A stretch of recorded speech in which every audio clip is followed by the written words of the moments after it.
దేవుని కృపను బట్టి మనం ఈ లెంటు కాలంలో పుణ్య దినాలలో ప్రవేశించి ఉంటూ ఉన్నాం. ఈ ఉపవాస దినాలు మనల్ని మనం పరీక్షించుకోవడానికి, మన లోపాలను ఒప్పుకొని దేవుని వైపుకు తిరగడానికి దేవుడు మనందరికీ కూడా ఇచ్చినటువంటి ఒక అద్భుతమైనటువంటి అవకాశం లెంట్. ఈ రోజున మన ధ్యానాంశము నేను ఇందాకే చెప్పాను. ఏమని చెప్పానండి? మన ధ్యానాంశము జక్కయ్య ఇంటికి రక్షణ, మన హృదయానికి నిరీక్షణ అనే అంశాన్ని ధ్యానం చేస్తూ లూకా సువార్త 19వ అధ్యాయంలో మనకు కనిపించేటటువంటి జక్కయ్య జీవితం గురించి ఈ రోజున మనము ధ్యానం చేయనంటూ ఉన్నాం.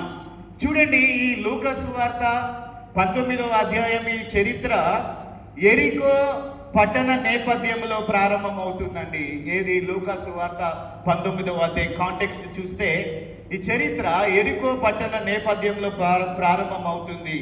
చూడండి, బైబిల్ చరిత్రలో యెరికోకు ఒక ప్రాధాన్యత ఉన్నదండి. యెరికో పట్టణానికి ఒక ప్రత్యేకత ఉంది. ఇది సముద్ర మట్టము కంటే చాలా తక్కువ ఎత్తులో ఉండేటటువంటి లోతైనటువంటి ప్రాంతము ఏది అనంటే యెరికో గురించి మనము ఆధ్యాత్మికంగా ఆలోచిస్తే యెరికో పట్టణానికి, యెరికో శాపానికి సాదృశ్యంగా మనకు కనబడుతుందండి. యెరికో పట్టణము దేనికి సాదృశ్యంగా ఉందంటే శాపానికి, పాపానికి, ఆ తర్వాత అది పతనానికి సాదృశ్యంగా యెరికో పట్టణం కనిపిస్తూ ఉంది. అయితే ఒకానొకప్పుడు శాపగ్రస్తమైన ఆ పట్టణంలోనికి నేడు ఆశీర్వాద కారకుడైనటువంటి యేసు ప్రభులు వారు ప్రవేశిస్తున్నారు. దేవుని నామమునకు మహిమ కలుగును గాక. శాపగ్రస్తమైన పట్టణంలోకి ఆశీర్వాద కారకుడైనటువంటి యేసు ప్రభులు వారు ప్రవేశిస్తూ ఉన్నారు. చూడండి, ఆయన యెరూషలేమునకు వెళ్ళి సిలువపై ప్రాణం పెట్టడానికి ముందు తన చివరి ప్రయాణంలో భాగంగా ఈ యెరికో గుండా వెళ్తూ ఉన్నారు.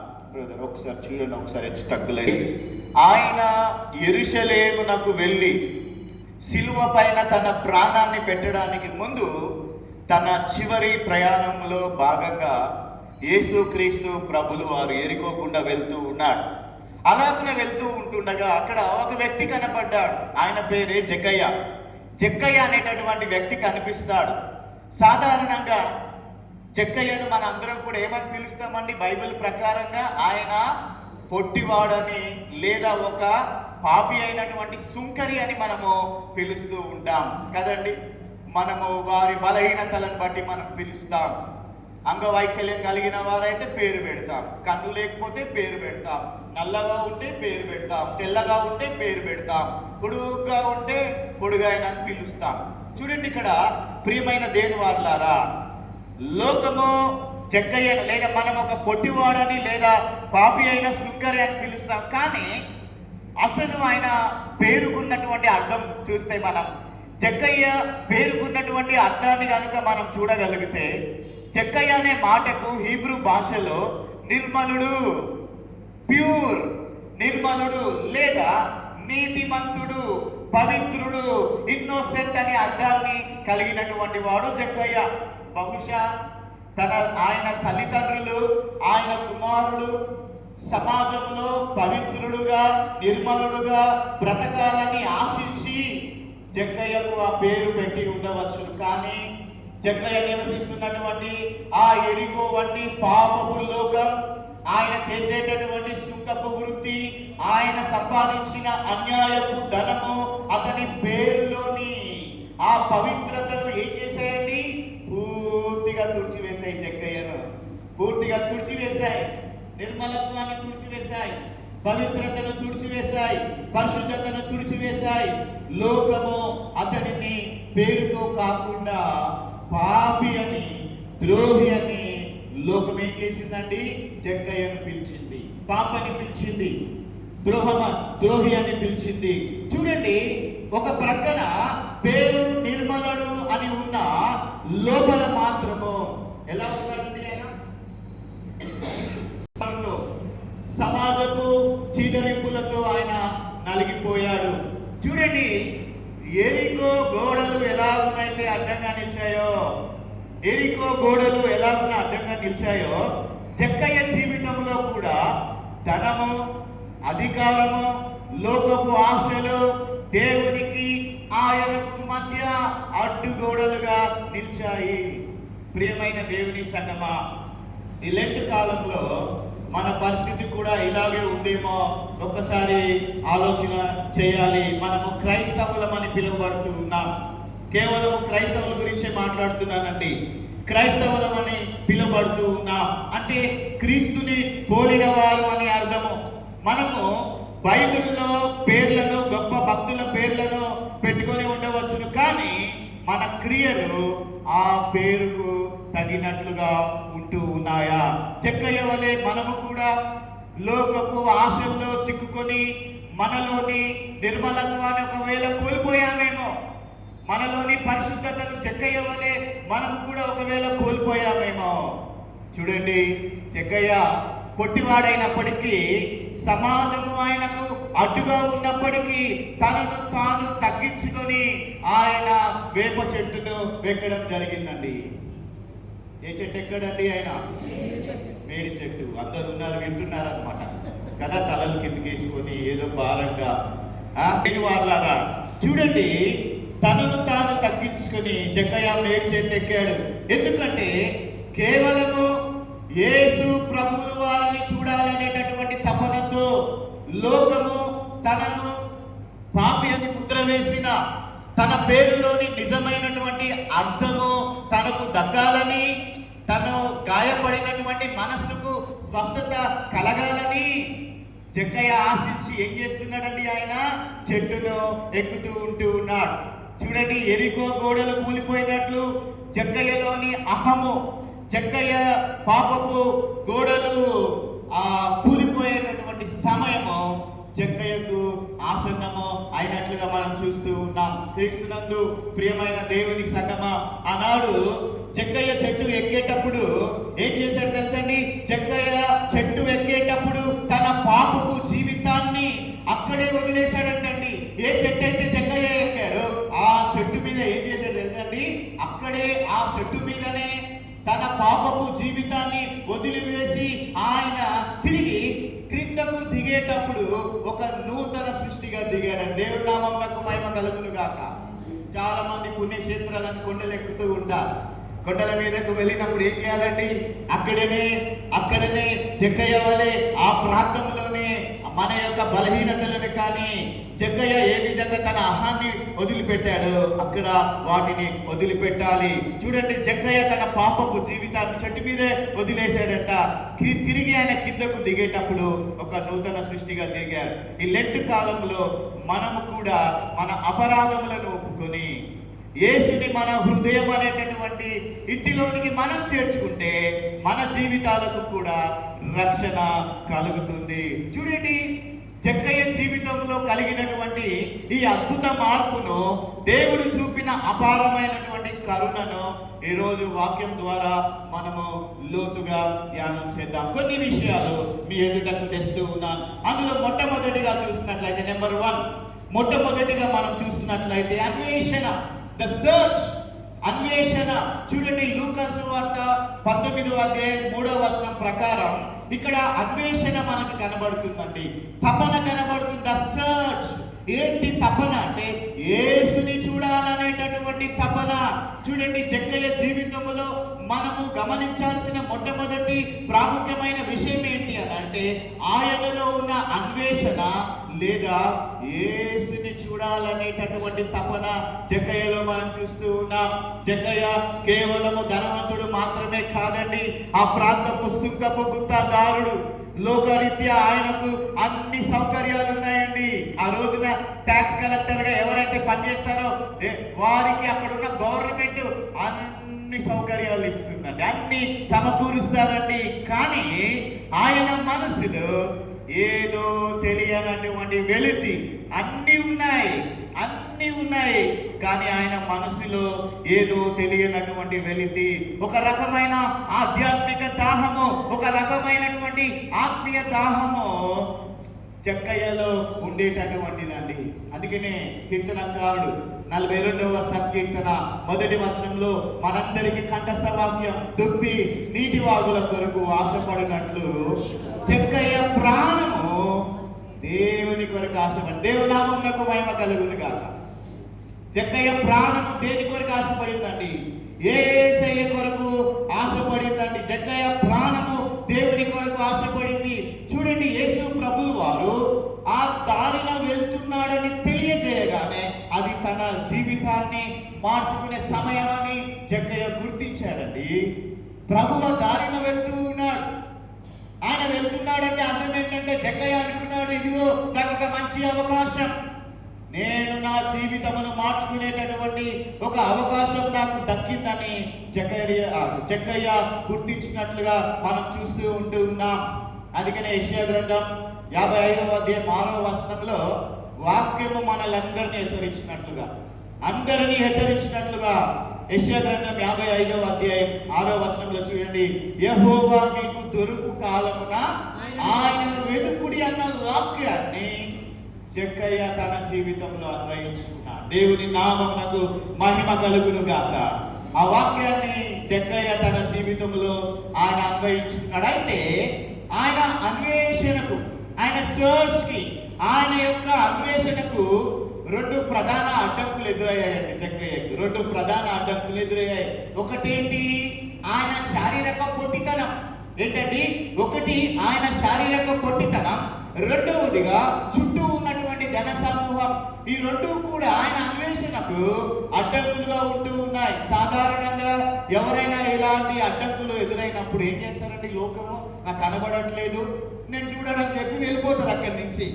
చూడండి, ఇలా ఎదురైనప్పుడు మానవులైతే ఎక్కువగా నా వల్ల కాదని వెనక్కి తగ్గిపోతారు. కానీ జక్కయ్య ఏం చేశాడండి? తన హోదాను, తన వయస్సును, లోకము ఏమనుకుంటుందో అనేటటువంటి భయాన్ని పక్కన పెట్టి, ఒక పండితుడు అన్నాడండి, ఈ మాట నాకు చాలా ఇష్టము, ఒక చిన్న పిల్లవాడిలా పరిగెత్తి మేడి చెట్టు ఎక్కాడండి జక్కయ్య.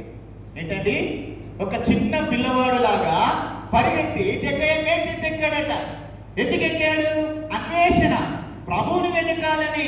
చూడండి, ఒక చిన్న పిల్లవాడిలా పరిగెత్తుకుంటూ వెళ్ళి జక్కయ్య మేడి చెట్టును ఎక్కినట్టు మనం చూస్తున్నాం. అందుకనే సొలొమోను అంటాడు, సామెతల గ్రంథం 8వ అధ్యాయం 17వ వచనంలో, సామెతల గ్రంథం 8వ అధ్యాయం 17వ వచనము బి పార్ట్ లో మనం చూసినట్లయితే చూడండి, అక్కడ దేవుడు సెలవిస్తున్నాడు, నన్ను జాగ్రత్తగా వెతుకువారు నన్ను కనుగొందురు అనేటటువంటి మాట ఇక్కడ నెరవేరిందండి. జక్కయ్య కేవలము పైన చూడాలని ఆయన అనుకోలేదండి. పైన చూడాలని ఆయన అనుకోలేదు. ఎలాగండి? యేసుని ఎలాగైనా చూడాలి, తన జీవితాన్ని మార్చుకోవాలని. చూడండి, ఇర్మియా గ్రంథంలో కూడా ఒక వాగ్దానం ఉంది. 29వ అధ్యాయం 13వ వచనంలో, ఇర్మియా గ్రంథం 29వ అధ్యాయం 13వ వచనంలో ఒక వాగ్దానం ఉంది. అది ఏంటి అని అంటే, మీరు నన్ను వెతికిన ఎడల, పూర్ణ మనసుతో నన్ను విచారణ చేయు ఎడల మీరు నన్ను కనుగొంటారు. ఆ విధంగా జక్కయ్య తన పూర్ణ హృదయంతో ఆయన ఆరాట పడ్డాడండి. కాబట్టి ఆ జన సమూహములో కూడా ఇక్కడ రివర్స్ లో ఏం జరిగింది తెలుసా? యేసు కన్నులు ఆయనను వెతికాయండి. దేవుని నామమునకు మహిమ కలుగును గాక. యేసు కన్నులే జక్కయ్యను వెతికాయండి. ఈ లెంట్ కాలంలో మనము కూడా దేవుణ్ణి అన్వేషించేటప్పుడు మనకు అనేక అడ్డంకులు ఎదురవ్వచ్చు కదా. లెంట్ టైంలో చర్చ్కి రావాలని సిద్ధపడతాం, 7 o'clock ఏవో పనులు పడతాయి, రాలేకపోతూ ఉంటాం. ఫస్ట్ డే చాలా మంది కనపడ్డారు, తర్వాత నుంచి పలసబడిపోయారు. రీజన్ ఏంటో మనమే ఆలోచన చేసుకోవాలి. ప్రియమైన దేవుని వారలారా, ఈ లెంట్ కాలంలో మనం కూడా దేవుడిని అన్వేషించేటప్పుడు మనకు అనేక అడ్డంకులు ఎదురవ్వచ్చు. కానీ ప్రియమైన దేవుని వారలారా, అలాగే మన గత పాపాలు కావచ్చు, మన బలహీనతలు కావచ్చు, లేదా సమాజపు విమర్శలు కావచ్చు. కానీ జక్కయ్య ఆ అడ్డంకులన్నిటిని ఏం చేశాడంటే ఆయన అధిగమించి చెట్టు ఎక్కినట్లుగా మనము కూడా మనలో ఉన్న అహము కానీ లేకపోతే లోకపు పట్టింపులను విడిచిపెట్టి దేవుని వైపుకు చూడాలి. చూడండి, మనము దేవుని కోసం ఒక అడుగు వేస్తే ఆయన మన కోసం 10 అడుగులు వేస్తాడు అనడానికి జక్కయ్య యొక్క అన్వేషణ ఒక గొప్ప సాక్ష్యం అండి. మొదటిగా మనం చూస్తూ ఉన్నాం, ఆయన పడిన ఆరాటమే ఆయన జీవితంలో రక్షణకు మొట్టమొదట మెట్టుగా మారింది. దేవుని నామమునకు మహిమ కలుగును గాక. నెంబర్ 1, జక్కయ్య జీవితంలో అన్వేషణ. ఆ అన్వేషణ, ఆయన పడిన ఆరాటం ఏం చేసిందండి? ఆయన జీవితంలో రక్షణకు మొదట మెట్టుగా మారింది. అది మొదటి విషయం. ఇక రెండవ పాయింట్ ఏంటంటే నెంబర్ 2, పిలుపు అండి. పిలుపు, ద డివైన్ కాల్, దైవికమైనటువంటి పిలుపు. చూడండి, పేరు పెట్టి పిలిచినటువంటి దేవుడు. మీరు చూసారా జక్కయ్య లూకా సువార్త 19వ అధ్యాయం 5వ వచనంలో మనం చూస్తే, జక్కయ్య త్వరగా దిగుము, నేడు నేను నీ ఇంట ఉండవలసి ఉన్నదని అతనితో చెప్పాను. జక్కయ్య మేడి చెట్టు ఎక్కి ఏం చేస్తున్నాడండి? ఆకుల చాటున దాచుకున్నాడు. ఆ రోజు ఆదమ్మ వాళ్ళు దాచుకున్నట్టుగా ఏం చేస్తున్నాడండి? ఈయన కూడా ఆకుల మధ్యలో ఉన్నాడు. ఆకుల మధ్యలో జక్కయ్య ఉంటూ ఉన్నాడు. ఆకుల మధ్యలో దాక్కుని ఆయన యేసు ప్రభువుని చూడాలనే ప్రయత్నం చేస్తూ ఉన్నాడు. ఆయన ఉద్దేశం ఏంటో తెలుసా? కేవలం యేసుని చూడాలి, యేసు ప్రభువు వారిని చూడాలనేది ఆయన ఉద్దేశం. కానీ యేసు ప్రభు ఉద్దేశం ఇక్కడ జక్కయ్యను కలుసుకోవడం. యేసు ప్రభు ఉద్దేశం కూడా అదే, జక్కయ్యని కలుసుకోవడం. జక్కయ్య ఏమో యేసుని చూడాలి, ఇక్కడ యేసు ప్రభువు వారి ఉద్దేశం ఏంటంటే జక్కయ్యను కలుసుకోవడం. చూడండి, యేసుక్రీస్తు ప్రభువు వారు ఆ చెట్టు కిందికి రాగానే ఆగి తల పైకెత్తి, జక్కయ్య త్వరగా దిగుము. ఎంత ఆశ్చర్యపడిపోయి ఉంటాడండి జక్కయ్య. ఈయనకు నా పేరు ఎలాగైనా తెలుసు, ఎలాగునా ఆయనకు నా పేరు ఎరుగును అని ఆయన ఆశ్చర్యపోయి ఉండవచ్చును. చూడండి, జక్కయ్య త్వరగా దిగుము, నేడు నేను నీ ఇంట ఉండవలసి ఉన్నదని పిలిచారు. ఈ పిలుపులో ఎంతో లోతైన ఆత్మీయ మర్మము దాగి ఉంది. అంటే ప్రియదేవుని వారలారా, జక్కయ్యకు యేసు ఎవరో తెలియదు. చూడండి, జక్కయ్యకు యేసు ఎవరో తెలియదు, కానీ యేసు ప్రభువుకి జక్కయ్య ఎవరో తెలుసు. ఆయన చూడండి, జక్కయ్యను ఎలా పిలుస్తూ ఉన్నాడండి? యేసు ప్రభువు వారు ఎలాగనే పిలుస్తున్నాడండి? ఒరే సుకరనో, లేకపోతే లోకం పిలిచినట్లుగా ఓ పాపి అనో యేసు ప్రభువు వారు జక్కయ్యను పిలవలేదండి. జక్కయ్యను ఎలా పిలిచారండి ప్రభువు వారు? ఆయన తన పేరును పెట్టి పిలిచాడు. దేవుని నామమునకు మహిమ కలుగును గాక. జక్కయ్యను లోకమంతా చెదిరించుకుంది. వడ్డీ వ్యాపారి, ప్రజల దగ్గర అధికంగా ఆ పన్నులు వసూలు చేస్తూ ఉన్నాడు. చిన్న చూపు చూశారు. జక్కయ్య అంటే అందరికీ కోపం. అందరూ కూడా ఆయనని పాపి అని, ద్రోహి అని పిలిచేవారు. కానీ ప్రభు ఆయనను ఏమని పిలుస్తున్నారండి? చూడండి, ఆయన తన పేరును పెట్టి పిలిచారు. యెషయా గ్రంథం 43వ అధ్యాయం 1వ వచనంలో దేవుడు సెలవిచ్చినట్లుగా ఇందాక మనం చదువుకున్నాం, నేను నిన్ను పేరు పెట్టి పిలిచి ఉన్నాను, నీవు నా సొత్తు. జక్కయ్య తన పేరులోని నిర్మలత్వాన్ని కోల్పోయి ఉండవచ్చు, కానీ దేవుడు ఇంకా ఆయనను ఆ పేరుతోనే పిలుస్తున్నాడండి. నిర్మలత్వం అనే పేరుతోనే పిలుస్తున్నాడు దేవుడు. లోకమేమో పాపి, లోకమేమో ద్రోహి, కానీ దేవుడు ఏమని పిలుస్తున్నాడండి? ఓ నిర్మలుడా, ఓ పవిత్రుడా అని ఆ పేరుతోనే పిలుస్తూ ఉన్నాడు. అంటే అర్థం ఏంటంటే, జక్కయ్య తిరిగి పవిత్రపరచబడాలని అర్థం. చూడండి, ఆ పిలుపు జక్కయ్య ఊహించినటువంటిది. జన సమూహం మధ్యలో ఒక చీదరింపునకు గురి అయిన వ్యక్తి, పరలోకపు రాజు తన ఇంటికి అతిథిగా వస్తున్నాడని అడగడము ఆశ్చర్యం కదండి. పరలోకపు రాజు తన ఇంటికి భోజనానికి వస్తానంటున్నాడు, తన ఇంటికి వస్తానంటూ ఉన్నాడు. ప్రకటన గ్రంథం 3వ అధ్యాయం 20వ వచనం ప్రకారం, ఇదిగో తలుపు నద్ద నిల్చొని తలుపు తట్టుచున్నాను, ఎవరైనా నా స్వరం విని తలుపు తీసిన అతని ఎద్దకు వచ్చి అతనితో నేనును, నాతో కూడా అతడును భోజనము చేయుదుము. ఎవడైనా నా స్వరం విని తలుపు తీస్తే అతనిలోనికి వెళ్ళి అతనితో భుజించును. యేసు ప్రభు పిలుపులో కేవలము ప్రేమ మాత్రమే కాదండి, ఒక అధికారం కూడా ఉందండి. ఆయన పిలుపులో ఒక అధికారం ఉంది. యేసు ప్రభు జక్కయ్యను నీ ఇంటికి రావచ్చా అని అడగడం లేదండి. ఏమని అడుగుతున్నాడండి? నేడు నేను నీ ఇంట ఉండవలసి ఉంటూ ఉన్నది. నేను నీ ఇంట ఉండవలసి, ఐ మస్ట్ స్టే అని చెప్తూ ఉన్నాడండి ప్రభులు వారు. అంటే ఒక పాపిని రక్షించడం అనేది దేవునికి ఒక తప్పనిసరి బాధ్యతగా మారుతుంది. ఈ లెంట్ కాలంలో దేవుడు మనల్ని కూడా పేరు పెట్టి పిలుస్తూ ఉన్నాడు.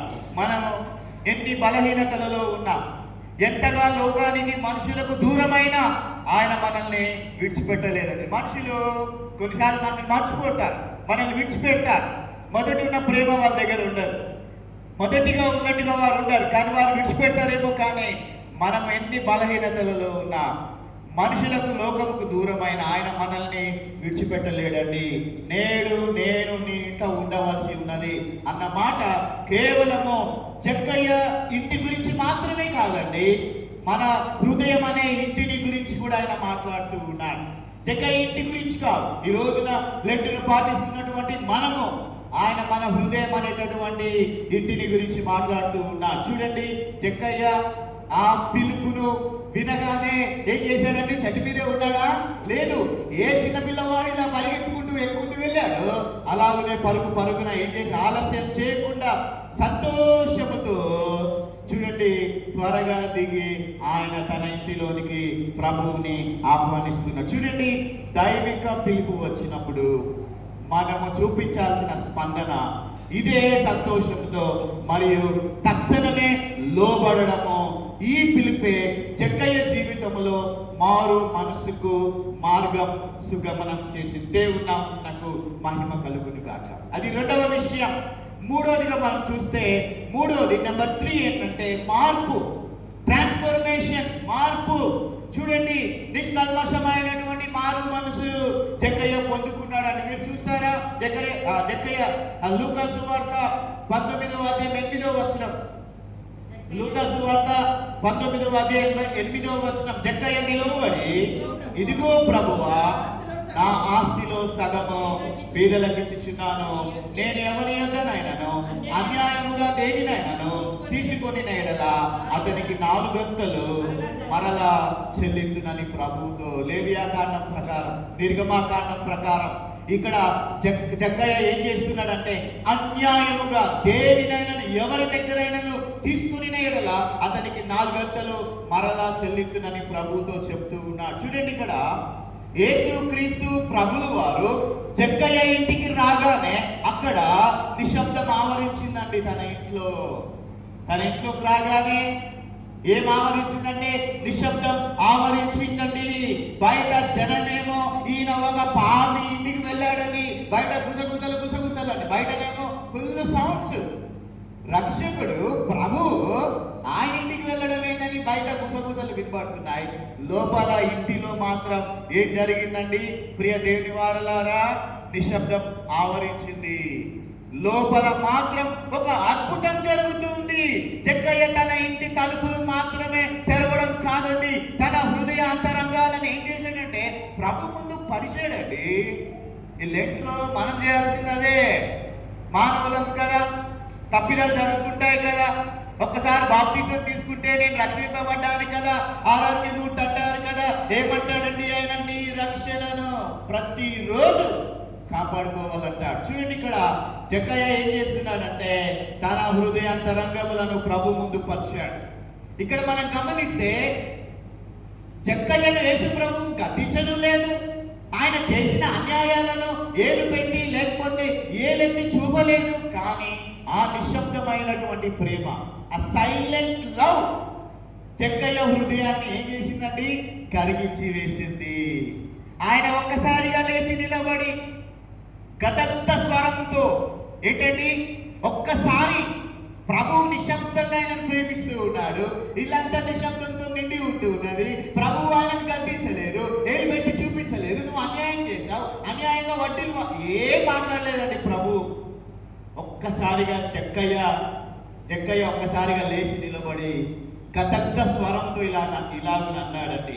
గదగ్ధ స్వరం ఏంటంటే తెలుసండి, దుఃఖముతో ఆపుకోలేక వణికిపోయేటటువంటి స్వరం అండి, గదగ్ధ స్వరం అని అర్థం. చూడండి, మనిషి సాధారణంగా అమితమైనటువంటి బాధకు, ఆవేదనకు లేదా ఒక్కొక్కసారి విపరీతమైన ఆనందానికి లోనైనప్పుడు గొంతుల మాట వచ్చిందంటే రాదు. బాధ వచ్చినా రాదు, సంతోషం ఎక్కువైనా రాదు, పెగలదు. ఆ సమయంలో వచ్చేటటువంటి గొంతును ఏమంటారంటే గదగ్ధ స్వరం అని పిలుస్తారు. ఆ స్వరంతో జక్కయ్య ఏమంటున్నాడు తెలుసా? ప్రభువా, ఇదిగో నా ఆస్తిలో సగము బీదలకు ఇచ్చుచున్నాను. నేను ఎవరి యొద్దనైనను అన్యాయముగా దేనినైనను తీసుకొని నడేలా అతనికి 4 గంటలు చెల్లింతును. చూడండి, ఇక్కడ జక్కయ్య చేసిన ప్రకటనలో మారు మనసు యొక్క లోతు కనిపిస్తుందండి. ఆయనలో మారు మనసు కనిపిస్తుంది. పాపపు జీవితాన్ని వదిలిపెడుతున్నాడు. అన్యాయంగా సొమ్మును ఎక్కడ వసూలు చేశాడో, ఎవరి దగ్గర అయితే అన్యాయంగా తీసుకున్నాడో వాటిని ఇచ్చేస్తానని అన్నాడు. చూడండి, అక్కడే ఆయనలో ఏం కనబడుతుందంటే ఆయనలో మారు మనసు యొక్క లోతు కనిపిస్తుంది. అంతవరకు తన ప్రాణం కంటే ఎక్కువగా ప్రేమించిన ఆ ధనపు సంచులు, తన ప్రాణం కంటే ఎక్కువగా కూడా ధనపు సంచులను ప్రేమించాడు. ఇప్పుడు ఆ ధనపు సంచులు ఆయనకి ఏమనిపిస్తున్నాయో తెలుసా? అవి భారంగా అనిపిస్తున్నాయండి. ఇప్పుడు ఆయనకి అవి భారంగా అనిపించాయి. ఎందుకంటే ఆయనకు అంతకంటే విలువైన యేసు అనేటటువంటి నిధి దొరికింది. దేవుని నామమునకు మహిమ కలుగును గాక. దాన్ని వదిలేస్తున్నాడు అక్కడ మారు మనసు. అందుకని మీరు మత్తయి సువార్త 13వ అధ్యాయం 44వ వచనంలో చూస్తే, మత్తయి సువార్త 13వ అధ్యాయము 44వ వచనంలో చెప్పబడినట్లుగా, పొలములో దాచబడిన ధనమును కనుగొన్నవాడు సంతోషముతో వెళ్ళి తనకున్నదంతా అమ్మి ఆ పొలాన్ని కొన్నట్లుగా జక్కయ్య పరలోక ధనము కోసం లోకపు ధనాన్ని ఏం చేశాడంటే ఆయన తృణప్రాయంగా ఆయన విడిచిపెట్టినట్లుగా మనం చూస్తున్నాం. తన పేరులోని నిర్మలత్వం తిరిగి రావాలంటే తన చేతులకు అంటుకున్నటువంటి అన్యాయపు మరకలను కడుక్కోవాలని జక్కయ్య గ్రహించాడు. తన అన్యాయపు సంపాదనను వదిలించుకోవడమే కాదు, ఎవరికైతే నా వలన నష్టం కలిగిందో దానిని 4 గంటలు చెల్లిస్తానంటున్నా. అంటే జక్కయ్య మారు మనసు కేవలము కన్నీటితో ఆగిపోలేదండి, అది పరిహారముతో కూడినటువంటిది. ప్రియమైన దేవుని సంగమా, ఈ లెంట్ కాలంలో మన మారు మనసు ఎలా ఉంది ఏంటండి? ఈ లెంట్ కాలంలో మన మారు మనసు ఎలా ఉంది? కేవలము ప్రార్థనలో ప్రభువా నేను తప్పు చేశానని మళ్ళీ మళ్ళీ అదే పాత జీవితాన్ని జీవిస్తూ ఉన్నామా? చూడండి, జక్కయ్య మారు మనసు మనందరికీ కూడా, మాకు మనందరికీ ఒక పాఠం నేర్పుతుంది. ఏంటంటే నిజమైన మారు మనసు అంటే విడిచిపెట్టడం. నిజమైన మారు మనసు అంటే విడిచిపెట్టడం మరియు సరి చేసుకోవడం. ఇక్కడ జక్కయ్య తన సింహాసనాన్ని, తన అధికారాన్ని, తన ధనాన్ని ఎక్కడ పారవేశాడండి? ప్రభు పాదాల దగ్గర వాటిని పారవేశాడు. అందుకనే కీర్తనకారుడు 51వ సంకీర్తన 17వ వచనం ప్రకారము విరిగిన మనస్సు దేవునికి ఇష్టమైన బలులు. జక్కయ్య విరిగిన హృదయముతో తన తప్పులను ఒప్పుకున్నాడు. తన పేరులోని నిర్మలత్వం ఆయన జీవితంలోనికి తిరిగి వచ్చింది. ఆయన తన సంపాదనను కోల్పోయి ఉండవచ్చు, కానీ పోగొట్టుకున్న సమాధానాన్ని, పోడగొట్టుకున్నటువంటి పరిశుద్ధతను, పోడగొట్టుకున్నటువంటి పవిత్రతను జక్కయ్య తిరిగి పొందాడు. ఈ రోజే ఈ లెంట్ దినాలలో మన హృదయాలను కూడా జక్కయ్యల ప్రభు ముందు మనం ఉంచాలి. అది 3వ విషయం అండి, అయిపోయింది. ఇక చివరిదిగా నేను చెప్పి ముగించేస్తూ ఉన్నాను. ఇక చివరిదిగా 4వ విషయం ఏంటంటే, 4వ విషయం జక్కయ్య జీవితంలో రక్షణ, సాల్వేషన్. చూస్తారా? లూకా సువార్త 19వ అధ్యాయం 9వ వచనంలో ప్రభు మాట్లాడుతున్నాడు, నేడు ఈ ఇంటికి రక్షణ వచ్చి ఉన్నది, ఎందుకనగా ఇతడును అబ్రహాము కుమారుడే. చూడండి, జక్కయ్య ఇక్కడ తన తప్పులను ఒప్పుకున్నాడు. తన ఆస్తిని త్యాగం చేస్తానని ప్రకటించినప్పుడు యేసు క్రీస్తు ప్రభులు వారి నోట నుండి వెలువబడినటువంటి ఆ మాటలు జక్కయ్య జీవిత కాలపు నిరీక్షణను ఫలింప చేశాయి. చూడండి, యేసుక్రీస్తు ప్రభులు వారు ఆయనతో ఇలా అన్నాడు. ఏమన్నాడు? నేడు నీ ఇంటికి రక్షణ వచ్చిన, ఎందుకనగా ఇతడును అబ్రహాము కుమారుడే. ఈ మాటలు ఎంత ఆదరణ ఉందో గమనించండి ప్రియ దేవుని వాళ్ళారా. ఇతడును అబ్రహాము కుమారుడు అనగానే ఈ మాటలో ఎంత ధైర్యం, ఈ మాటలో ఎంత ఆదరణ ఉందో గమనించండి. అంతవరకు ఆ ఎరికో పట్టణం అంతా కూడా జక్కయ్యను పాపి పాపి, జాతి ద్రోహి అని అసహించుకుంది. సమాజం అతన్ని వెలివేసింది, సమాజం అతన్ని అపవిత్రుడుగా ముద్ర వేసిందండి. ఆయనలో ఉన్న నిర్మలత్వం పోయిందని సమాజం అంతా ఆయనను అపవిత్రుడుగా ముద్ర వేసింది. కానీ ఇది ఆ సమాజము ముందే లోక రక్షకుడు మాత్రము అందరి ముందు ఏమంటున్నాడండి, ఇతడును అబ్రహాము కుమారుడని పిలిచి అతనికి పోడగొట్టుకున్న గౌరవాన్ని, ఆధ్యాత్మిక వారసత్వాన్ని తిరిగి ప్రసాదించాడు. అందుకనే పౌలు అంటాడు కదా, గలతీలకు రాసిన పత్రిక 3వ అధ్యాయం 7వ వచనంలో పౌలు ఒక మాట అంటాడు.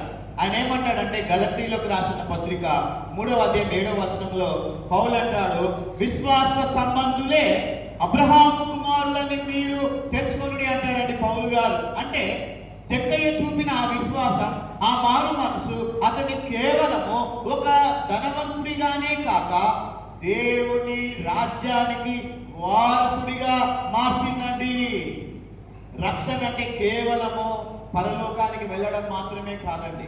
ఏంటండి, రక్షణ అంటే కేవలము పరలోకానికి వెళ్ళడం మాత్రమే కాదు, అది మనం పోడగొట్టుకున్న స్వభావాన్ని తిరిగి పొందుకోవడమే రక్షణ. దేవుని నామమునకు మహిమ కలుగును గాక.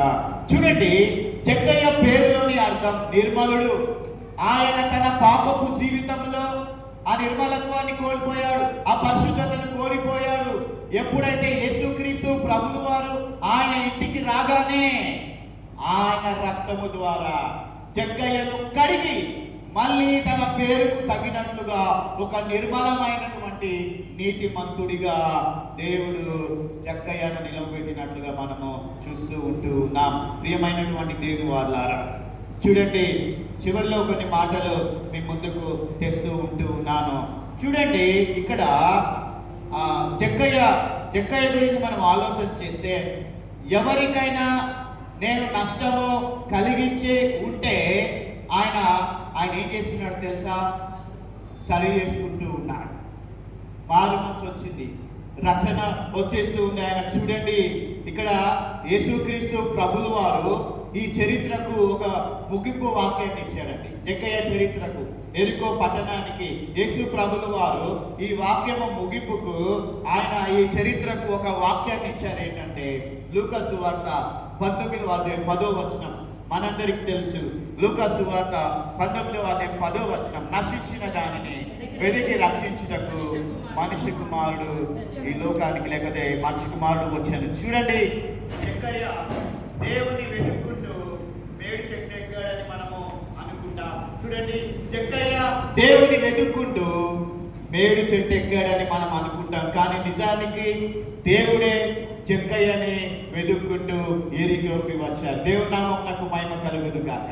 ఈ వాక్యానుసారంగా యేసు ప్రభువు వారే జక్కయ్యను వెతుక్కుంటూ ఆయన ఎరికోకు వచ్చారు. ఈ లెంట్ కాలంలో మనము కూడా ఏదో ఒక విషయంలో నశించిపోయి ఉండవచ్చును, మనము సమాధానాన్ని కోల్పోయి ఉండవచ్చును, మన పరిశుద్ధతను పోడగొట్టుకొని ఉండవచ్చును, మన పవిత్రతను పోడగొట్టుకొని ఉండవచ్చును, లేదా లోకపు నిందల మధ్య మనము నలిగిపోతూ ఉండవచ్చు. కానీ ఒకటి మాత్రం గుర్తుంచుకోవాలి, ఏంటంటే ఆనాడు జక్కయ్య ఇంటికి వచ్చినటువంటి రక్షణ, ఆనాడు జక్కయ్య ఇంటికి వచ్చిన రక్షణ ఈరోజు మనందరి ఇంటికి, మీ హృదయానికి రావాలని వాక్యము ఆశిస్తూ ఉంది.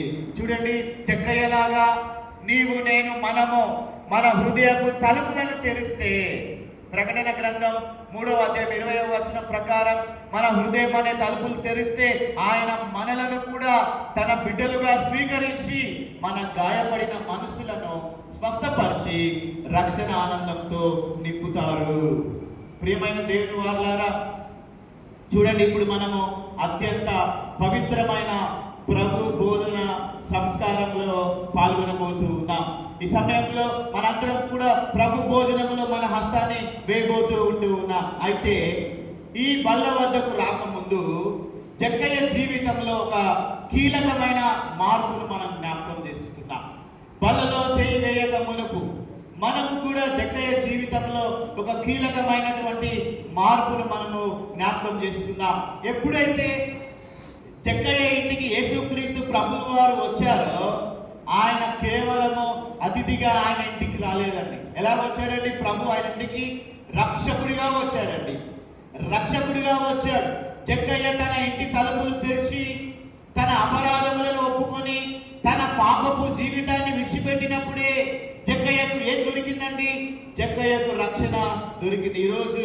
ఈ రోజున మన మధ్యలో ఉన్న ఈ ప్రభు రక్తం, క్రీస్తు ప్రభుల వారి యొక్క శరీరము మన కోసం చిందింపబడినటువంటివి, మన కోసం నలగొట్టబడినటువంటివి. మనము ఈ బల్ల వద్దకు వచ్చే ముందు జక్కయ్యలాగా మనం ఒక 3 విషయాలు ఆలోచన చేయాలండి. ఈ బల్ల వద్దకు వచ్చేటప్పుడు జక్కయ్యలాగా మనము 3 విషయాలు ఆలోచన చేయాలి. ఒకటి ఏంటంటే ఒప్పుకోవాలండి, కన్ఫెషన్. జక్కయ్య తన అన్యాయపు పనులు ఆయన దాచుకోలేదండి. ప్రభు ఎదుట ఆయన బహిరంగంగా ఒప్పుకున్నాడు. మనము కూడా మన హృదయంలో దాగి ఉన్నటువంటి పాపములను, ఆయనకు ఆయాసకరమైనటువంటి మార్గములు ఈ క్షణమే ప్రభువు పాదాల దగ్గర ఒప్పుకోవాలి. రెండవది, జక్కయ్య జీవితంలో గమనిస్తే రిపెంటెన్స్ అండి, విడిచిపెట్టడం. జక్కయ్య కేవలము ఆయన మాటలతోటే సరిపెట్టలేదండి. ఆయన ఏం చేశాడండి? ఆ అన్యాయపు ధనాన్ని ఏం చేశాడండి? విడిచిపెట్టేశాడు. ఎవరి దగ్గర అన్యాయంగా తీసుకున్నానో దానిని ఇచ్చేస్తూ అంటూ ఉన్నాడు. అంటే ఇక్కడ అర్థమైందంటే మనము కూడా మన పాత స్వభావాన్ని, లోకపు ఆశలను ఈ బల్ల వద్ద వదిలేసి ఒక నూతన సృష్టిగా మారాలని వాక్యం తెలియజేస్తుంది. ఆ తర్వాత సరి చేసుకోవడం అండి, రెస్టిట్యూషన్. ఎవరికైనా నష్టం కలిగించి ఉంటే జక్కయ్య ఏం చేస్తున్నాడండి? జక్కయ్య సరి చేసుకుంటున్నాడు. మనం కూడా మన జీవితంలో సరి చేసుకోవడం, మన జీవితంలో మరి సరి చేసుకోవాల్సినటువంటివి ఏమైనా ఉంటే సరి చేసుకొని ఈ పవిత్రమైనటువంటి బల్లలో ఏకీభవిద్దాం. చూడండి, జక్కయ్య ఇంటికి యేసు ప్రభులు వారు వెళ్ళినప్పుడు ఆ ఇల్లు ఎలాగున అయితే పవిత్రంగా మారిందో, ఈ రోజున ఈ రొట్టెను, ఈ ద్రాక్ష రసాన్ని మనం తీసుకుంటున్నప్పుడు మన హృదయం అనేటటువంటి ఇల్లు పరిశుద్ధపరచబడాలి. మన హృదయం అనేటటువంటి ఇల్లు పవిత్రపరచబడాలి. ఆయన రక్తము మనలను కడిగి మన పేరులోని నిర్మలత్వాన్ని మరలా తిరిగి ప్రసాదించాలని దేవుని సేవకుడిగా కోరుకుంటూ ఉన్నాను. ఒక చిన్న తీర్మానం చేసుకుందాం ప్రియమైన దేవుని వాళ్ళారా. ఈ ఉదయకాల ఆరాధనలో ఒకటే ఒక చిన్న తీర్మానం ఏంటంటే, ప్రభువా, జక్కయ్య ఇంటికి నీవు వచ్చినట్లుగా ఈ సంస్కారం ద్వారా, ఈ ప్రభు భోజన బల్ల సంస్కారం ద్వారా నా హృదయంలోకి ప్రవేశించు. నా హృదయం అనేటటువంటి ఇంటిలోనికి రా. నేను నశించిపోకుండా నీ రక్షణతో నన్ను నింపుము అని మనందరం కూడా ప్రార్థన చేసుకుందాం. క్రీస్తునందు ప్రియమైన దేవుని సంగమా, మీరందరూ కూడా మీరు కూర్చున్నటువంటి చోటనే ఒక్కసారి మనందరం కూడా స్వీయ పరిశీలన చేసుకుందాం. ప్రభువా, గత మాసము నుండి నేను ఈ నూతన మాసం కొరకు నేను ఎదురు చూస్తూ ఉన్నాను. ప్రభు భోజనంలో నేను నా హస్తాన్ని వేయబోతూ ఉంటున్నాను. నీకు ఆయాసకరమైన మార్గములు, తప్పిదములు ఏమైనా నాలో ఉంటే దయతో నన్ను క్షమించు ప్రభువాన్ని. జక్కయ్య వలె మనము కూడా ఇదిగో ఆయన పొందుకున్న రక్షణ నిర్లక్ష్యము కాకుండా, మనము కూడా మనం పొందుకున్నటువంటి రక్షణను నిర్లక్ష్యం చేయకుండా ఆయన రాకడ పర్యంతం మన రక్షణను, మన పవిత్రతను, మన పరిశుద్ధతను మనము కాపాడుకుంటూ ఈ బల్లలో మనము హస్తము వేయవలసిన వారమై ఉంటుండగా, ప్రియమైన దేవుని సంగమా, ఎవరు కూడా మీరు అటు ఇటు తిరగకుండా, లేకపోతే అటు ఇటు చూడకుండా మీరు కూర్చున్నటువంటి చోటులోనే ఒక్కసారి మీరు కళ్ళు మూసుకునండి. ఈ బల్ల ఏం చేస్తుందంటే కలువరి శిలువ గిరిపైకి మనల్ని తీసుకుని వెళ్తుంది. ఒక్కసారి మనందరం కూడా ఆలోచన చేద్దాం. కలువరి గిరి శిలువపై ఆయన చిందించిన రక్తం, ఆయన నా కొరకు నలగొట్టబడిన ఆయన శరీరంని ఒక్కసారి మనం ఆలోచన చేద్దాం. మనందరం కూడా అలాగుననే ప్రార్థనలో ఒక్క నిమిషం పాటు మనందరం ప్రార్థనలో ఎక్కడ కూర్చున్న వారు అక్కడే ప్రార్థనలో ఏకీభవించుదాం. ఒక్క నిమిషం మనందరము ప్రార్థన చేసుకుంటూ ఉండగా పరిచయం